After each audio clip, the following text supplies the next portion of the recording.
Durante o século XV, em 1495, Leonardo da Vinci criou o cavaleiro mecânico, sendo assim o pioneiro dos estudos robóticos ao esboçar um corpo mecânico em forma de uma armadura medieval. Joseph Marie Jacquard, França, revolucionou a indústria têxtil durante o século XIX ao criar o tear mecanizado, primeira máquina já feita que acontecia por programação ao produzir tecidos com padrões diferentes. O termo robô foi empregado pela primeira vez em 1921 por Joseph Čapek durante sua peça Rossum's Universal Robots, que no tcheco deriva da palavra robota. Refere-se ao trabalho forçado, ou seja, os robôs eram escravos criados para satisfazer a vontade do homem. Entretanto, não demorou muito para que a palavra robô estivesse intimamente ligada ao termo de algo repetitivo orientado para a máquina. A palavra foi popularizada em 1950, quando Isaac Asimov, autor russo, publicou uma série de 9 livros chamada Eu, Robô, mudando a percepção da mesma dentro da ciência. Em 1948, Norbert Wiener publica o livro Cybernetics, onde cria e define como cibernética a ciência do controle, comunicação e cognição. Não muito tempo depois, em 1954, George Devol criou o termo Universal Automation e iniciou o desenvolvimento de robôs programáveis, e juntamente a Joseph Engelberg, a criação da Unimation, em 1960, sendo a primeira indústria a produzir robôs comerciais, a Unimate. A primeira plataforma robótica empregada em humanos foi utilizada em 1985, quando o Dr. In-Sam Kuo, em Long Beach, Estados Unidos, desenvolveu a Puma 560, aparelho utilizado em uma cirurgia de biópsia cerebral, guiada por uma tomografia computadorizada. Esta máquina era constituída de um braço robótico desenvolvido pelo engenheiro Scheinman, da Unimation. Em 1998, Brian Davis adapta e cria a Probot, ressecção prostática. Essa tecnologia foi adaptada na máquina para ser usada em procedimentos urológicos. Em 1988, por Brian Davis, Imperial College of London, em uma ressecção prostática, a qual recebeu o nome de Probot. No final da década de 80, a equipe da NASA, juntamente com a equipe de engenheiros de Stanford Research Institute, criaram uma telecirurgia microscópica, realizando anastomose em artéria femoral de 10 ratos, todas com sucesso cirúrgico. Até que em 1989, essa cirurgia foi aprimorada com a laparoscopia, onde os aparelhos permitiam uma imagem de 3D com alta definição, imagem real e movimentos do cirurgião por meio de uma luva, sendo apresentado durante um evento de cirurgiões gastrointestinais por meio da colicistectomia. Em 1992, a Robodoc Surgical System foi desenvolvida para o uso de cirurgia de prótese de quadril e ainda é utilizada para cirurgias ortopédicas atualmente, sendo a única autorizada pela FDA, Food and Drug Administration. Permite que o cirurgião otimize de forma específica o tamanho da prótese do paciente. A corrida espacial e a elevada morte nos campos militares durante a guerra foram extremamente importantes para a idealização da robotização na medicina. Até que em 1980, com o aumento dos estudos nessa área, voltou a chamar a atenção do exército estadunidense, o qual viu como oportunidade uma chance de mudar o paradigma da hora de ouro. E ao invés de transferir soldados para hospitais mais próximos, trazer a sala de cirurgia para o campo mais próximo, sendo assim, utilizando robôs e médicos em locais diferentes. No mesmo ano, militares dos Estados Unidos iniciaram o programa DARPA, com o objetivo de colocar em prática o que foi idealizado na década de 80. Financiado por Yulung Yang, da Computer Motion, houve o desenvolvimento de um braço robótico controlado por voz ou pedais do cirurgião, que posicionam adequadamente o endoscópio, o qual ficou conhecido como IASOP. Em 1994, foi aprovado o controle por pedais conhecido por IASOP 1000. Posteriormente, foi aprovado o IASOP 2000, o qual responde por comando de voz. A forma final é a IASOP Hermes Ready, que entrega voz, funções da sala cirúrgica, iluminação e movimento da mesa de operação. A mesma empresa, criadora da IASOP, Computer Motion, lançou, utilizando o mesmo software, o modelo robótico cirúrgico Zeus, em 1998, o qual consistia em 3 braços, cada um independentemente preso a uma mesa cirúrgica, sendo um braço a ESOP e outros 2 braços cirúrgicos. Foi utilizado pela primeira vez em uma reanastomose tubária, possibilitando uma cirurgia remota. Em 2001, Zeus foi utilizado em Nova York, em uma operação conhecida como Lindenberg, onde, juntamente com o sistema de telecolaboração, permitiu que o cirurgião Jacques Mariscals operasse com sucesso uma colicistectomia em um paciente situado na... Em 1998, a Intuitive Surgical Inc. trouxe ao mercado o sistema de plataforma de cirurgia robótica que é utilizado até os dias de hoje, sendo sua primeira venda comercial para a Alemanha no mesmo ano, onde foi realizada uma cirurgia de revascularização miocárdica. Houveram vários procedimentos, incluindo plastia de válvula mitral e retirada toracópica da mamária interna. No ano de 2000, Da Vinci obteve aprovação para procedimentos laparoscópicos gerais, tornando-se o primeiro robô cirúrgico operatório dos Estados Unidos. E em 2003, a Intuitive Surgical Inc. comprou a Computer Motion, tendo como consequência a retirada do robô Zeus, deixando como Da Vinci o robô cirúrgico mais utilizado no mundo.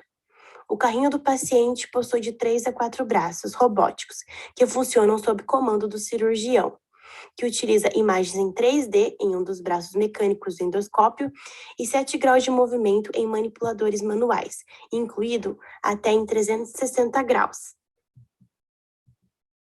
Em 2008, o sistema Da Vinci foi adquirido por 9 centros hospitalares brasileiros, sendo o INCA o primeiro hospital federal a adquirir o mesmo. A primeira cirurgia robótica no Brasil foi realizada no Hospital Albert Einstein, em março de 2008, em uma prostatectomia radical. Já se encontra presente nos estados de Minas Gerais, São Paulo, Rio de Janeiro, Pernambuco, Ceará, Paraná e Rio Grande do Sul. Alguns hospitais vinculados ao SUS já passaram a adquirir o modelo Da Vinci, como é o caso do Hospital Erasto Gaertner, em Curitiba, que inaugurou em 2016 a chegada do primeiro robô no estado do Paraná. Em 2019, o Hospital Nossa Senhora das Graças também adquiriu o robô Da Vinci, o 11, e em 2020 foi a vez do Hospital Pilar receber o mesmo.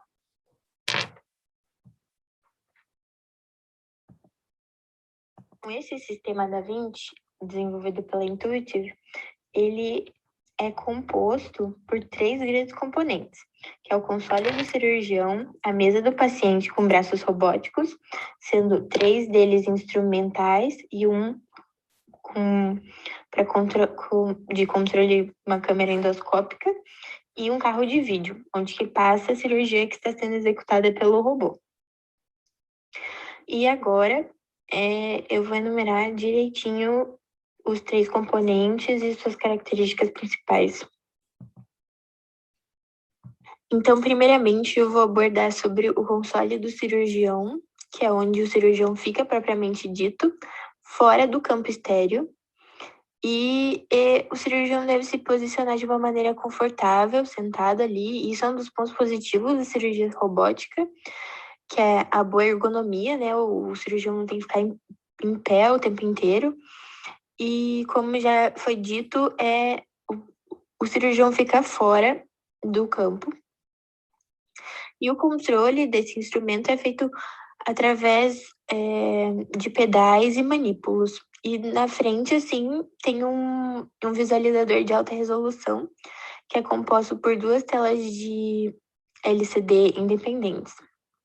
Além disso, nesse console do cirurgião, existem controles ergonômicos, que são para ajustar a ergonomia certa para cada cirurgião, apoio de braço, freios, painel do interruptor de pedal, comandos manuais, que são os joysticks, e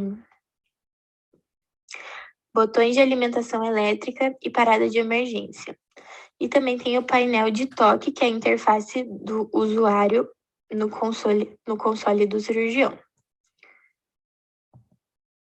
Falando mais propriamente do carro do paciente, que é o que vai executar a cirurgia propriamente dita, eles são braços robóticos, que no sistema atual são 4, anteriormente eram 3, e eles são acoplados aos instrumentos EndoWrist, que têm a capacidade de mimetizar e superar limitações do punho humano.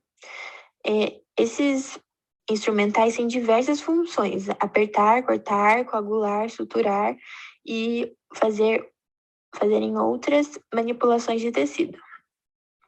Além disso, no carro do paciente temos o leme, a coluna, o ponto de pavimento da lança, a lança, que é uma estrutura de apoio regulável e giratória dos braços, articulação flexível, articulação da altura do braço, articulação de afastamento do paciente, e os braços, que são os componentes principais desse instrumento, que, como já dito, vão realizar os comandos dados pelo cirurgião, que vem lá do console do cirurgião. Então, como eu já havia comentado, os instrumentais EndoWrists são acoplados aos braços robóticos e têm a capacidade de mimetizar e superar limitações do punho humano. E existe uma vasta gama desses instrumentais que seriam como, fazendo um paralelo aqui, como uma mesa cirúrgica mesmo. Um eletrocautério, uma Kelly, uma pinça, enfim. Mais ou menos nesse sentido. E, para finalizar, o terceiro componente do sistema Da Vinci é o carro de vídeo, que é um sistema de imagem que cria uma imagem em 3D através de uma unidade com duas câmeras acopladas e duas fontes luminosas, sendo que o endoscópio permite a amplificação da imagem até 10 vezes, mantendo a alta definição da imagem. Tudo isso é integrado por um sistema de software que vai conectar o carro do paciente com o console, com o carro de vídeo. Então, a visualização tem que ser bem clara para que o cirurgião consiga executar essa cirurgia de forma tranquila e correta, né? Nesses vídeos, nós temos um exemplo claro de como funciona um centro cirúrgico composto pelo sistema Da Vinci, ou seja, uma cirurgia robótica, que nesse caso foi uma nefrectomia parcial feita em hospital aqui de Curitiba, e esses vídeos foram autorizados pelo cirurgião.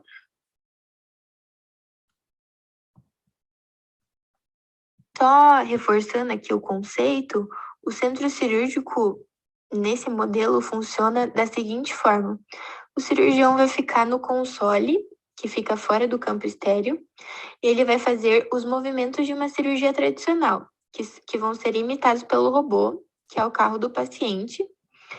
E, além do cirurgião, na sala nós temos como uma cirurgia normal, um anestesista, um assistente, um instrumentador e uma circulante. A única coisa diferente é o carro do paciente e o console do cirurgião, que vão estar conectados por esse software.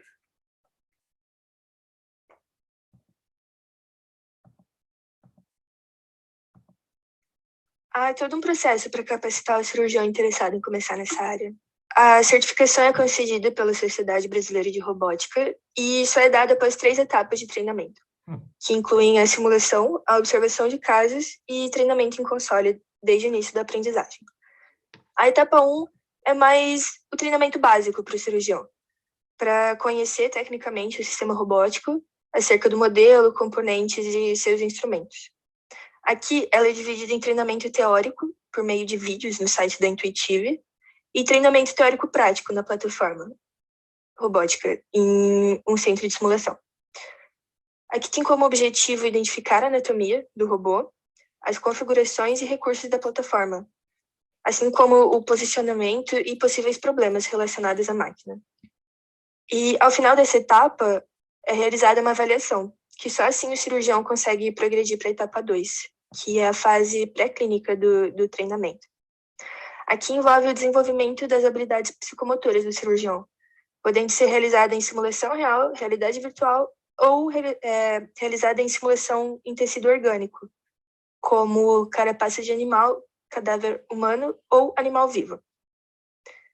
Tem como objetivo aqui o conceito e técnicas essenciais para uma cirurgia segura, como a manipulação de instrumentos da plataforma, a técnica de retração e sutura e a percepção de aplicação de força e profundidade durante uma cirurgia. Já a terceira etapa é a parte clínica, em que o cirurgião em treinamento passa por fases para cumprir o tempo necessário do aprendizado. Tudo isso sob a supervisão do proctor, que é o cirurgião preceptor. Primeiro, o cirurgião em treinamento é necessário acompanhar pelo menos 5 observações de procedimentos robóticos.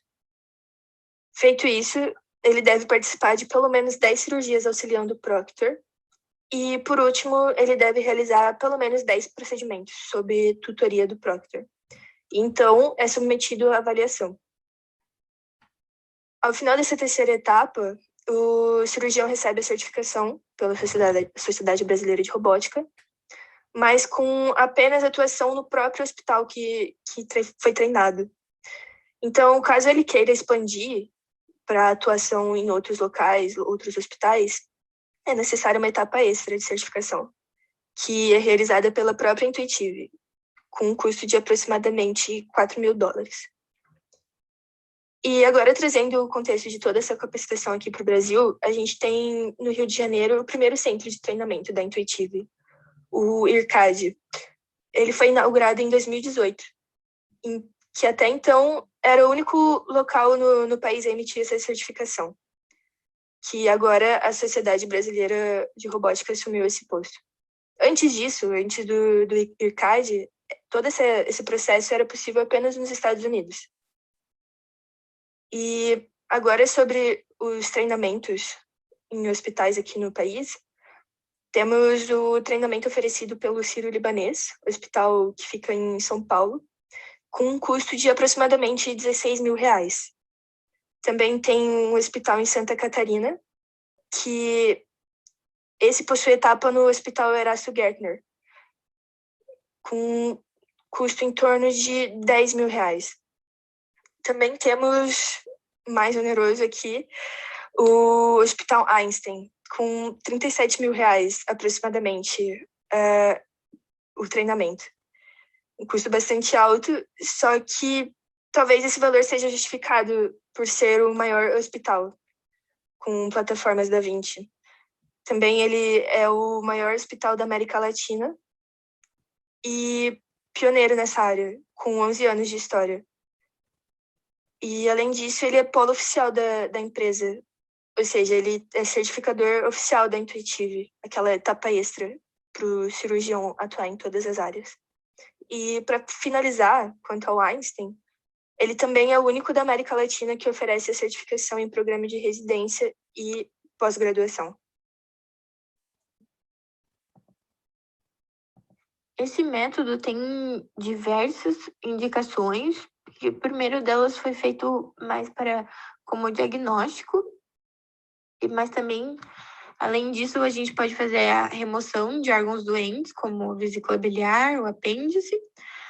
Podemos fazer a remoção e reparação de órgãos do sistema digestivo, urinário, reprodutor feminino, e assim vai, tem diversas indicações. Vantagens, nós temos que ela é uma cirurgia minimamente invasiva, as incisões são pequenas, o risco de hemorragia é menor, tem menor incidência de infecções e tem uma recuperação mais rápida. Por outro lado, nós temos como desvantagem ação potencialmente mais limitada, porque a gente tem, sim, várias indicações, mas não pode ser usado em todo procedimento. A gente tem uma perda de sensação tátil e, como eu já disse, um uso limitado, porque essa técnica não pode ser aplicada em todos os casos que a gente deseja.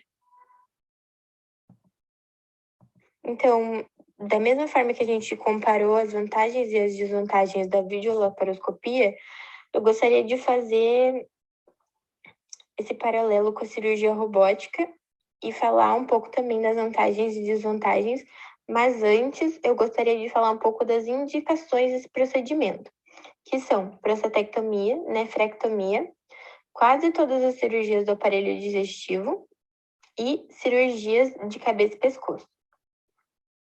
Tendo dito isso, partindo para o lado das vantagens, que são inúmeras, nós temos que, assim como a videolaparoscopia, a cirurgia robótica tem cortes menores, ou seja, menos invasiva, elimina ou reduz a possibilidade de tremores da parte do cirurgião, reduz sangramentos, dores e riscos de infecção, tem uma recuperação mais rápida, menor tempo de internação, mais precisão nas cirurgias de difícil acesso e o cirurgião fica com uma melhor ergonomia. Além disso, é um processo bem mais intuitivo, porque o robô vai reproduzir movimentos similares ao do cirurgião. Na laparoscopia tradicional, o mecanismo de movimentação dos instrumentos é inverso.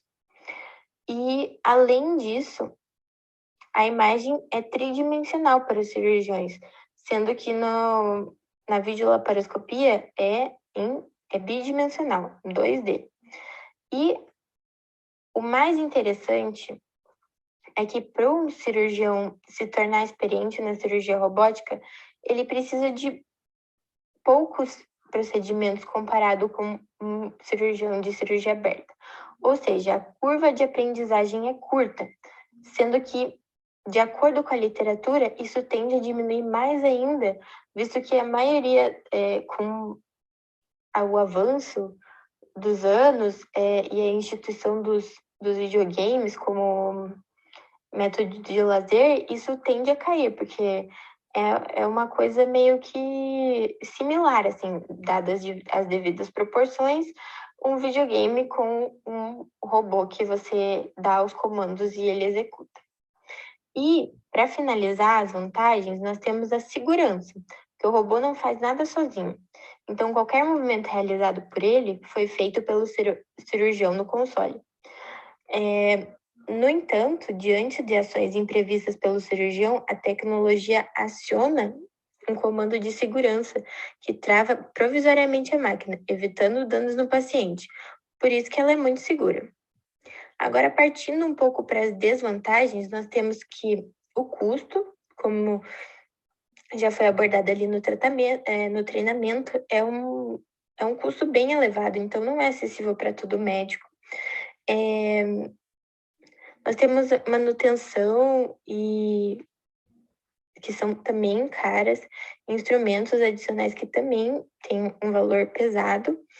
E, além disso, por ser um aparelho, não ser um humano que está executando propriamente dito, podemos ter problemas técnicos, o tempo de operação é maior e também há uma carência de sensação do toque, esse feedback tátil, a gente tem essa ausência nesse método e era basicamente isso.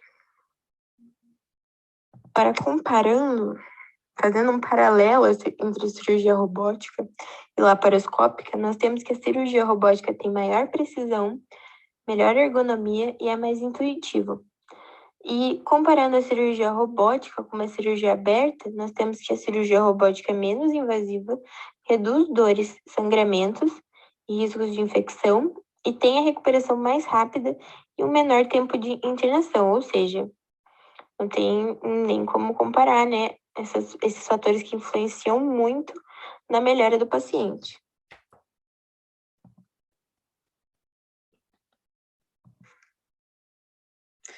Um dos motivos para essa tendência de aumento na utilização de cirurgia robótica é a influência que cirurgias minimamente invasivas têm no desfecho dos pacientes. Isso está diretamente relacionado à resposta fisiológica, endócrina, metabólica e imune ao estresse cirúrgico. Após a indução da anestesia e primeira incisão, existe uma descarga simpática e ativação imune que fazem com que o organismo se altere justamente com o objetivo de manter a homeostasia. Essas alterações incluem maior probabilidade de membrana e liberação de citocinas, maior capacitação imune, estado pró-coagulatório, ativação de alguns mecanismos que objetivam redistribuição de fluxo sanguíneo da volemia e de outros que mantêm a demanda metabólica. Então, é exatamente nesse sentido que as cirurgias minimamente invasivas, como a robótica, são melhores, porque geram menor índice de resposta no organismo, tornam a homeostasia mais fácil de se alcançar e trazem melhores desfechos para o paciente. Aqui tem um diagrama com as etapas cirúrgicas e as possíveis complicações, e aqui uma tabela que compara as cirurgias minimamente invasivas das abertas. Ela foi adaptada do artigo de referência. Dada essa melhora importante na resposta fisiológica do paciente, houve um aumento significativo na utilização dessa forma de cirurgia, acompanhado por uma redução proporcional das cirurgias laparoscópicas e abertas. Dos estudos, um em especial, avaliando em 6 anos quase 170 mil pacientes em Michigan, demonstrou aumento na implementação de cirurgias robóticas de acordo com as áreas cirúrgicas. As que demonstraram maior expressão atualmente são as cirurgias do trato gastrointestinal, as cirurgias urológicas e cirurgias ginecológicas.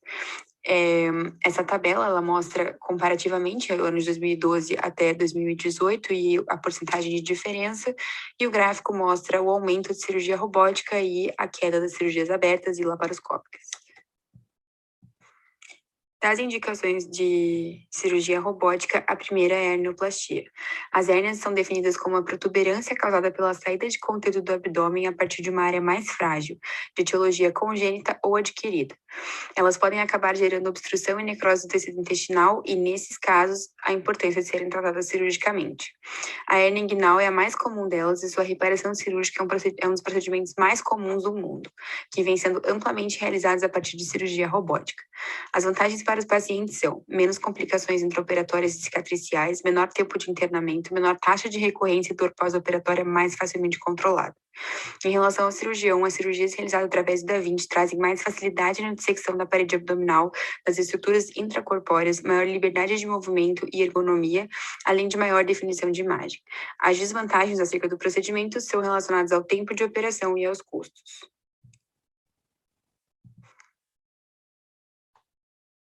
Colicistectomia é o tratamento de colicistite aguda por basicamente colilitíase sintomática. A cirurgia de escolha é a laparoscopia. Dito isso, foi demonstrado que esse procedimento está mais frequentemente associado a complicações intraoperatórias do que quando comparado à colicistectomia aberta, mais lesões ao ducto biliar, às estruturas vasculares e viscerais. Com o advento do Da Vinci, o procedimento ficou menos invasivo, obteve-se uma maior visualização da área operada, por proporcionar uma visão tridimensional, maior destreza relacionada ao movimento dos instrumentos cirúrgicos e melhor ergonomia ao cirurgião, assim como maior estabilidade e precisão. Essas vantagens têm tendência de diminuir os riscos da laparoscopia e de necessidade de conversão para a cirurgia aberta.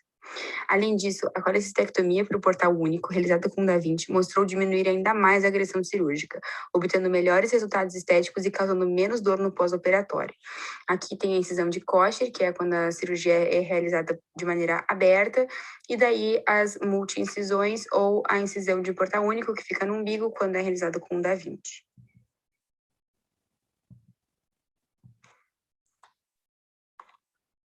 Depois do câncer de pulmão, o câncer de próstata é o câncer que mais afeta homens no mundo.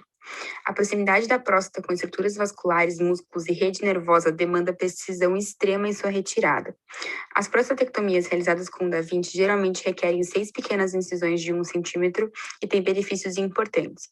Para o cirurgião, como já mencionado, maior visibilidade, flexibilidade de movimentos, precisão e ergonomia, além de ter uma curva de aprendizado mais rápida quando comparada à laparoscopia.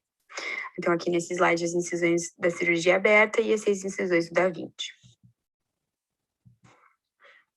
Para o paciente, menores incisões e menos trauma cirúrgico implicam em menos dor no pós-operatório, menor tempo de internamento, menores taxas de perda sanguínea e menos necessidade de transfusão. Além disso, a cirurgia robótica tem a vantagem de aumentar a preservação das estruturas nervosas e sanguíneas ao redor da próstata, o que implica em uma taxa de recuperação da continência mais precoce nos pacientes submetidos à cirurgia robótica e taxa significativamente menor de pacientes com sequelas, como incontinência urinária e disfunção erétil. Quando comparados os desfechos oncológicos, a cirurgia robótica e laparoscopia se mostraram equivalentes, com duração maior na cirurgia robótica, mas menos perda sanguínea, tempo de cateterização e internamento. Então, aqui nesses slides, a rede nervosa e a proximidade dessa rede nervosa com a próstata, e por isso a importância de você ter maior precisão e preservação dessas estruturas. A nefrectomia é a remoção de parte ou de todo o rim, geralmente por presença de tumor. Cirurgia é a primeira linha de tratamento e a maior dificuldade da nefrectomia laparoscópica é a técnica. Nesse sentido, a introdução da cirurgia robótica trouxe melhorias importantes, principalmente por permitir técnicas de preservação do parênquima renal, que poupam néfrons, e que são priorizadas mesmo naqueles pacientes com função renal normal, por trazer menos morbidade e melhores desfechos renais e cardiovasculares a longo prazo. Essas técnicas são possíveis pela visão tridimensional, maior amplitude dos movimentos dos instrumentos, redução de tremor e melhor ergonomia para o cirurgião que o Da Vinci proporciona. Para os pacientes, menos incisões e traumas são traduzidos em menos necessidade de transfusão e menor taxa de conversão, menos dor, menor tempo de internamento e melhor recuperação com menos prejuízo estético. Além disso, quando comparada à cirurgia aberta e à laparoscopia, mostrou maiores taxas de filtração glomerular, menos tempo de isquemia quente, menos recorrência, infecções, herniação e mortalidade. Quando comparados os desfechos oncológicos aos da cirurgia por laparoscopia, se mostraram equivalentes. Não somente, também foram obtidos melhores resultados e consistentes em nefrectomias complexas, que foram possíveis e realizadas sem necessidade de conversão pela cirurgia robótica. Em relação à esterectomia, existem diversas indicações para essa cirurgia. Nos Estados Unidos, é a segunda cirurgia mais realizada e a mais frequente das cirurgias ginecológicas. Assim como nas demais, a esterectomia robótica traz diversos benefícios para as pacientes e para os cirurgiões. O uso do Da Vinci implica em incisões menores, menos risco de complicação, menor necessidade de transfusão sanguínea e melhor resultado estético, além de menos dor e menor tempo de internamento no pós-operatório, ou seja, um cenário melhor e mais confortável para as pacientes. Para os cirurgiões, traz novamente melhor ergonomia, maior grau de amplitude de manipulação dos instrumentos cirúrgicos, maior precisão, menos tremores e tem melhor curva de aprendizado quando comparada à laparoscopia. Tratando de câncer endometrial, quando comparada à esterectomia robótica e aberta, foi comprovado que a cirurgia robótica traz menos inflamação e menor resposta ao estresse, medido a partir de PCR, interleucina 6, cortisol e aumento de leucócitos. Essas alterações não foram acompanhadas por aumento da resistência insulínica. As indicações para uso da cirurgia robótica na cardiologia consistem em plástica valvar, bypass de artérias coronarianas, ablação de tecido cardíaco e correção de arritmias, como a fibrilação atrial, correção de anomalias cardíacas congênitas e ressecção de tumores cardíacos. A cirurgia robótica cardíaca mais realizada no mundo é a plastia da válvula mitral. Quando optado por cirurgia aberta, realizam-se incisões grandes para cirurgias com mais complicações, maior tempo de internamento hospitalar e maior morbidade e mortalidade. Já quando incorporada a cirurgia cardíaca robótica, ela é feita a partir de cortes pequenos no tórax, então ela é significativamente menos invasiva, propicia a recuperação melhor e mais rápida, com maior segurança e efetividade. Além disso, ela demonstrou menor necessidade de reintervenção e de mortalidade. Isso é possível porque o Da Vinci permite melhora importante na visualização do campo operatório, por dar uma visão tridimensional, que agrega mais precisão ao procedimento. Além disso, houve uma ampliação dos movimentos dos instrumentais com mais facilidade de manipulação e ergonomia para o cirurgião. As complicações dessa cirurgia são raras e consistem em edema pulmonar unilateral e fibrilação atrial de alta resposta ventricular. De qualquer maneira, ela é muito segura e efetiva.